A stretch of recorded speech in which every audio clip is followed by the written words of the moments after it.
What's going on, y'all, and welcome back to the channel. If you're new here, welcome to the channel. Be sure to like, share, subscribe, all that other type of YouTube stuff. Y'all know what the drill is on that.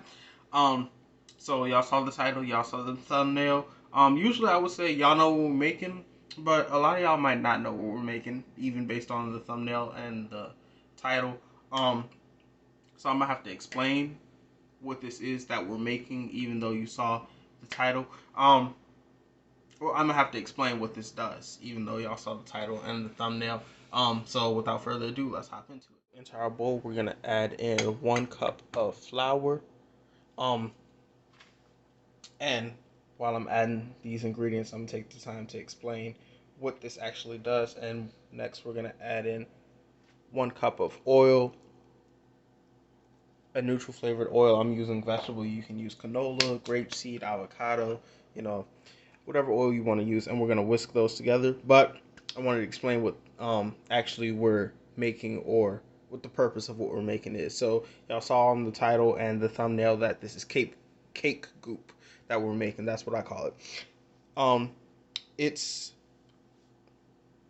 basically to grease your cake pans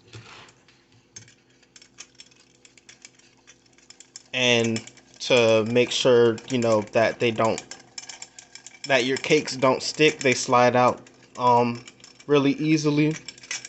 Um, and I like using this because instead of just plain oil, because people who bake a lot like myself know that with oil your edges for your cakes kind of tend to fry and get a little crispy, and I'm not really a big fan of that on cakes. Brownies, that is absolutely wonderful. I love crisp edges on brownies, but cakes, I like the whole thing to kind of be soft and fluffy. And I'm actually baking a cake tonight, which y'all are gonna see on a different video. And I don't have any cake goop, so I figured this would be a perfect time to do a video on how to make cake goop so that all your cakes don't stick. And the last thing we're gonna add is 1 cup of vegetable shortening. Not to be confused with lard; they are not the same thing. One is vegan and one is not. Um, Both are still extremely fatty and fattening. Um, but if it's vegan, it's fine. So then we're gonna whisk that, and we're gonna jar this. Okay, I whisked the shortening in.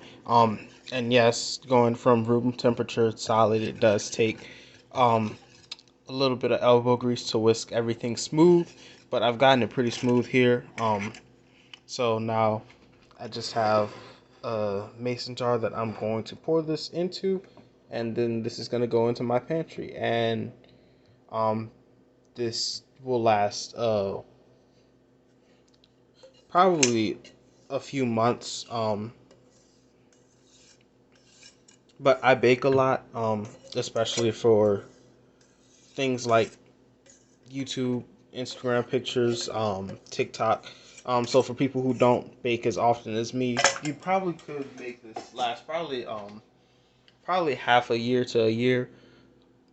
Because it really doesn't take a lot of this to grease your pans so that your cakes slide out easily. Um, just as long as it's a thin layer coating the entire pan, you should be good. But yeah, that's pretty much it for this video. So I'm gonna go ahead and put a lid on this and throw that in my pantry after I bake this cake that I'm gonna bake. So be sure to check the channel for that. That's gonna be coming soon too. Um, what am I forgetting? Oh, that's what I forgot. I would say before I forget, but I already forgot. Check out the link down below in the description box. And check out the channel for other videos. Feel free to drop down in the comments what other type of videos you want to see on the channel. Like, share, subscribe, and I will see y'all next week for another video.